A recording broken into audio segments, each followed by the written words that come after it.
Hi, thank you for joining us on this episode of Sports Bets for Free. My name is Scott Jenkins, your host, just a local sports bettor here in Phoenix, Arizona. And hopefully today with our picks and your picks, it's going to be another profitable day for you. NFL Wildcard weekend playoffs start. Hallelujah, the regular season is over. And oh my God, I can't believe we're like a month away from football being done. So a little bit of excited and bittersweet all at the same time, right? So we'll get into the games going on. Looks like I think 6 total games. Not all player props are out yet, so I will say this at the start. Make sure you do check out the Google Sheet that's at the end of every episode that we do. In the comment section, there'll be a link there. It's a ledger of all of our bets and what juice we got them at, how many units, and what book we placed them at. Then obviously the result once the games are finished. But make sure you do check those out as we do update as we go along. I just don't leave them and then keep a bunch of separate bets separately. If we make a bet, we post it there. So make sure you do check that out when you get some time. We'll get started off. First game up on the Saturday, 2:30 here in Phoenix, so 4:30 Eastern. Browns at the Texans. Texans 2-point home dog. And when it comes to home dogs in the playoffs, we like home dogs in the playoffs.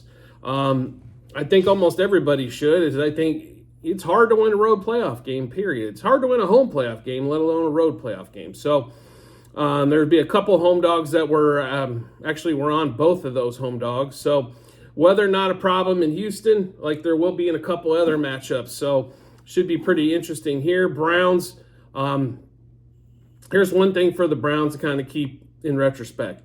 The Browns, one of the best defenses in the league. But from a betting standpoint, when they are on the road, the games all seem to go over. The line has moved. It was 43.5 earlier in the week. It's 44.5 now. I expect the line to go more and more north as Flacco has reignited this Browns offense that can't seem to run the ball a lick, but they can throw the ball all over the yard. The Texans have also had a problem rushing the ball this season, except for a couple games for Singletary. Dameon Pierce has had a abysmal season compared to the season coming off the injury of last year. Stroud's obviously been awesome to watch as a rookie. Missed a game, missed some time, but not much. Nico Collins has turned out to be maybe a star wide receiver. But they are missing some pieces on that Texans side, just like they're missing them on the Browns side as we get to the end of the year. Obviously, no Deshaun Watson, but Flacco's in their 4th quarterback of the season. They're missing Nick Chubb, who they lost early. The Texans are missing, their Tank Dell, who was starting to have a monster in his rookie season at wideout. So they're, Noah Brown's been injury prone here and there. So, both teams are missing pieces, no question about it. So the question is what's the advantages? I think offensively, it's pretty much a wash. Like Houston's offense and I think Cleveland's offense is pretty comparable. Defensive-wise, I think definitely goes to the Cleveland here on that one. It's not to say that the Texans won't have a better defense here in the next couple of seasons with Ryan's at the head coaching helm and his defensive background, but you got to give it to the Browns so far this season. Here's the 2 areas where I think that it's going to matter in this particular matchup. The Texans are at home in a home playoff game. Makes life so much easier. The second part is turnovers. And Joe Flacco throws interceptions like he throws touchdown passes. Flacco, no holds barred. He's kind of reminds me of Baker Mayfield. Like, I might not get another shot at this, so why am I not going for everything? That's kind of how Flacco plays. Therefore, I think maybe the Texans could start off a little slow, but they're still in the game because Flacco will get them back into the game. But neither team can really run the ball well, so I don't think any team's going to run and hide in this particular matchup. Both teams are going to be able to come back. Both teams have excellent passing games. And like I said, I think it boils down to turnovers, and I think the Texans are going to turn over the Browns just enough to get this win, and getting a couple points in their pockets never hurts as well. So we'll get into what we've got for this game. So we've got the Texans plus a half first quarter, plus a half first half, plus 2.5 for the game. We also like the over, like I mentioned before, Texans and Browns over 7.5 first quarter, over 21.5 first half, over 43.5 for the game.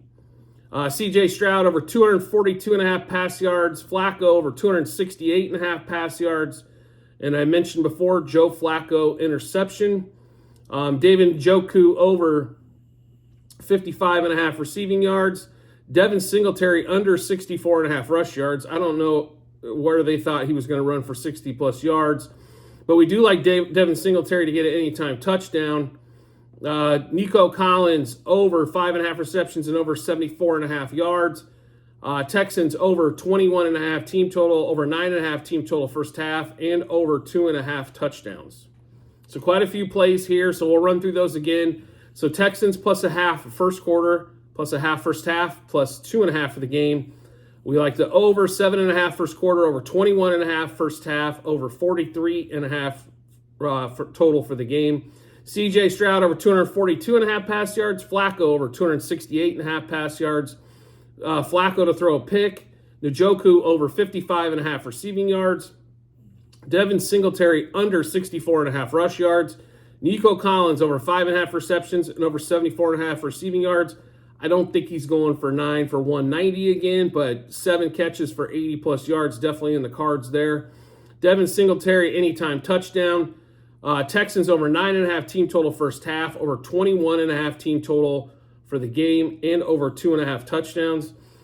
I know the Browns defense is really good, but if you go back to all their road games, their home road splits are ridiculous defensive on points. Not necessarily yards, but on points. Like they'll give up less than 10 points at home, but they'll give up 25 on the road. I kind of see for something like that, but, like 27-24 final, Texans win. Kind of, we're not kind of in the ballpark of what we see here on that one. But definitely Texans for us, and a lot of stuff going on. There's a couple of, Cleveland bets in there as well. But we do definitely like the Texans, and we like some scoring in that particular matchup. Next game up, it's going to be 6:15 here in Phoenix, so 8:15 Eastern in the Wind Chill Bowl. The Dolphins heading to Kansas City. Kansas City, this line's moved all week. Opened about 3.5, 4, now all the way up to 5. Total at 44.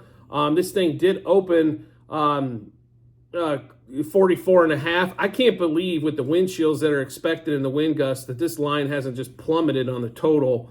I don't expect a lot of scoring in this game. In fact, if the Chiefs get to 21, I think they're undefeated so far this season. I don't know if they get to 21 in this particular matchup, but their defense is for real. Their defense, I believe, is going to win them this week. Offensive-wise, you probably got to give the edge to Miami, but without Waddle or Mostert, then the question is, do you really give them the advantage? Tyreek Hill coming back to KC, that's I'm sure going to be special for all those guys. Obviously Tyreek won a Super Bowl there. Tyreek's one of the best receivers in the league, but when it's 30 below zero, I don't know if that's going to matter too much. I think it's going to boil down to the running game on both sides.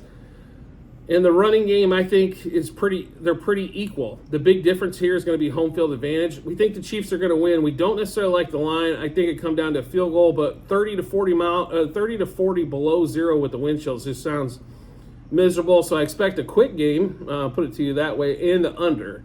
So we get started on this one here. Rashee Rice under 67.5 receiving yards. I know this line's come down. We bet this line early, but we heard the weather last week. We were like, yeah, we got unders and, except for the rushing the ball. So Rice under there, Tua under 238.5 pass yards. And then I mentioned we have the under 7.5 first quarter, under 22.5 first half, under 44.5 for the game. Tua to throw an interception. Tyreek Hill under 86.5 receiving yards. Chris Jones over 3/4 of a sack. Pacheco under 15.5 rush attempts. I'm sorry, not under. How about over? Pacheco over 15.5 rush attempts. Pacheco anytime touchdown. Chiefs under 24.5 team total. I don't think either team's getting to, I think 20 is probably going to be the benchmark here. 2017, something to that effect. But with the way this wind's looking like it's going to be in the cold, I do not see a lot of scoring in this one. So we'll get to this one more time. So Chiefs under 7.5. Chiefs Dolphins under 7.5 first quarter, under 22.5 first half, under 44.5 for the game. Rashee Rice under 67.5 receiving yards, Tua over under 238.5 pass yards and to throw a pick. Tyreek Hill under 86.5 receiving yards. Chris Jones over 3/4 of a sack. Pacheco over 15.5 rush attempts and an anytime touchdown. And the Chiefs under 24.5 team total. That'll wrap up Saturday games. We'll get into the Sunday games. First game out of the chute, Steelers at the Bills. You've seen the weather report lately. This thing looks like it's going to be an absolute snow globe snowstorm with gusty winds, a lot of snow, a lot of cold, and a lot of disaster. So the problem is the total's so far down there, it's hard to bet the total. But Pittsburgh's been at 10 most of the week. The line started to come down here in the last day or so, back down to 9. We do like the Steelers in this thing. I think the Steelers can run the ball. They have figured out how to run the ball over the past 3 to 4 weeks, and that's been the reason why they've won some games on this one here. So, and I don't think Josh Allen, no matter how strong your arm is, I don't know if it's going to be able to compete with that. James Cook can run the ball as well, and TJ Watt is out. So when we break this game down, offense, normally you would give it to Buffalo without blinking here, but if the weather's going to play this big of an effect, maybe just a slight edge. Defensive-wise, Pittsburgh, this one to me is a toss-up as well because both teams struggle a shade against the run. They're more pass-oriented and pass rushers and things of that nature. So normally special teams, and who's not going to turn the ball over? Well, the Pittsburgh normally doesn't turn the ball over too much, and Josh Allen gives at least one gift a week. So we do like the Steelers here. So the Steelers plus 2.5 first quarter, plus 6.5 first half, plus 10 for the game. Josh Allen to throw a pick. If this weather is bad as it says it is, something's going to bloop up into the air and somebody's going to grab it. Najee Harris over 58.5 rush yards and over 15.5 attempts. Steelers over 1.5 touchdowns.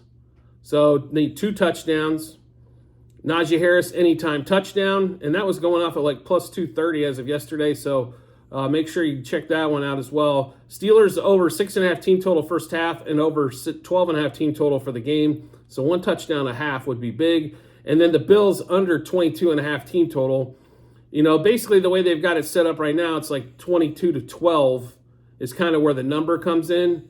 The way the book's kind of handicapping this is the line's around 10, 22 on the Bills side, 12 there. I don't think it's going to be that high scoring either, but I definitely could see 17-14, maybe somehow if they can break through the weather, 20-17. The Bills the Bills have been a great story for the last month plus. They've been an unbelievable run. They caught the Dolphins somehow. I still don't know how they did that. We thought we had that long-term ticket of Dolphins winning the AFC East wrapped up 8 weeks into the season, but you did a great job coming back on that. The good news is you get your first home game, and it's against Tomlin and the Steelers, and Tomlin's going to play tough regardless, and you give Tomlin 10 points, I don't know how you don't take that. I don't care who it's against, especially in weather conditions that are supposed to be like this. So Steelers plus 2.5 first quarter, plus 6.5 first half, plus 10 for the game. Josh Allen to throw a pick. Najee Harris over 15.5 rush attempts, over 58.5 rush yards. Steelers over 1.5 touchdowns, and that is big plus money, plus 170. Najee Harris anytime touchdown, once again, big plus money, like plus 230. Steelers over 6.5 team total first half, over 12.5 team total for the game. Bills under the 22.5 team total. So now that we're out of the 2 out of 3 weather games, we'll get into the mid-afternoon Sunday matchup. Packers at the Cowboys. The Cowboys line, is down to 7. Thank you. Didn't like the 7 and a hook, but we were still going to play it on there. 50.5 total. Has anybody seen the Cowboys at home? How are they not favored by more than this against the Packers? The Packers barely beat the Bears at home in Week 17. I know it was 17-9, but the Bears were in that game till extremely late. I just don't get it. The Cowboys have looked lethal at home, not worried about weather here. I think the Cowboys can put up 30, so do we really think the Packers can put up 23? I don't think they can, and I think they get beat up early, to be really honest, in this game. So I just don't know how the Packers are going to hang here. If they do, this will be the biggest shock of the weekend, I think. But in my opinion, I thought the 10 line should have been on this game, not the Bills Steelers game. So, you don't think if you had your choice between the Steelers or the Packers, which line do you like better? And no question for us, which one we like better. We're going Cowboys here. Cowboys minus 2.5 first quarter, minus 4.5 first half, minus 7 for the game. Prescott over 275.5 pass yards. The only thing you really got to worry about with the Packers defense is the rush. Their back end, even with Jair Alexander, who was a top 5 corner in the league, somehow he forgot how to play football here recently, but definitely like Prescott to get those passing yards. Jake Ferguson over 4.5 receptions, over 41.5 receiving yards. Packers under the 21.5 team total. I honestly think this game is probably like 34-20, maybe 34-17. I just think the Cowboys come out and put a trouncing on them here. So Cowboys over 14.5 team total first half. And then also over 29.5 team total for the game. And Jake Ferguson, anytime touchdown. Home game, that's not that CD Lamb, his just numbers get up there. I mean, when you're at 100 receiving yards, that's a big number, especially when you're not going against an absolute patsy. So we'll stay away from there. And typically at home, Dak tends to spread the ball around more, and the Packers defense struggles against tight ends. So we'll roll with Ferguson there, especially since his numbers have come down. But we do like Ferguson in that matchup. But we'll go through the Cowboys-Packers bets one more time here. So Cowboys minus 2.5 first quarter, minus 4.5 first half, minus 7 for the game. Prescott over 275.5 pass yards. Ferguson over 4.5 receptions, over 41.5 receiving yards, and an anytime touchdown. Packers under the 21.5 team total. Cowboys over the 14.5 team total first half, over 29.5 team total for the game. Next game up, Sunday Night Football. Rams-Lions, spread of 3, Detroit favored. Stafford coming back to Detroit. Line at 3, 51.5 total. This could be the best game of the weekend. It might be Browns-Texans as well, in my opinion, but this game could be just absolute bonkers. First of all, it's a game at Ford Field, so that normally means take the over and don't worry about it. 51.5 is a number, though. No question about it, but 31-27, 31-28, something to that effect. That 58-59 number seems like it's going to be pretty much in play for this game here.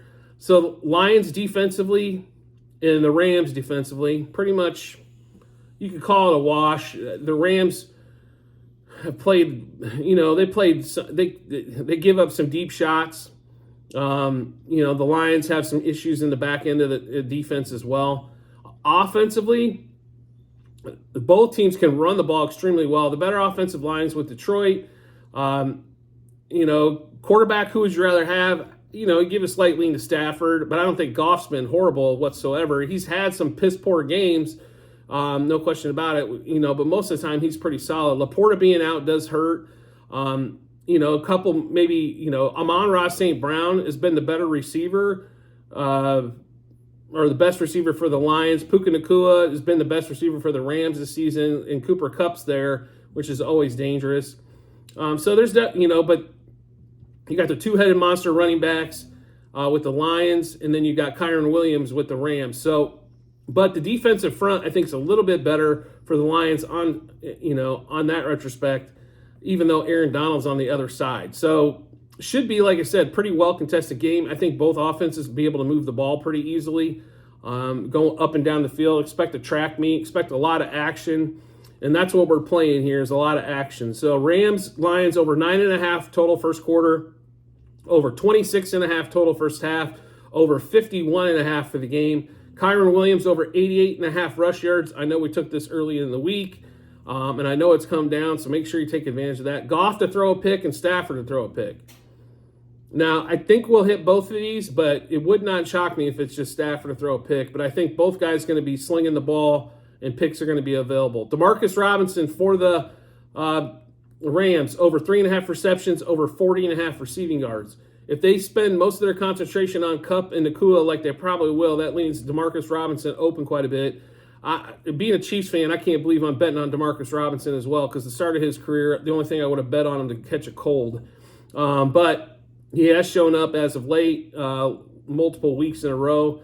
So we'll take Robinson over receptions and over 40.5 receiving yards.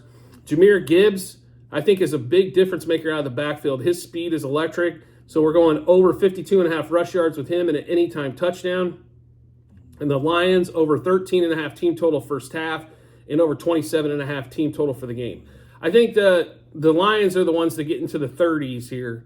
I know a lot of people picking the Rams. I understand completely. Situationally wise, should the Lions have played the starters last week? Probably not, but they were still trying to capture the 2 seed.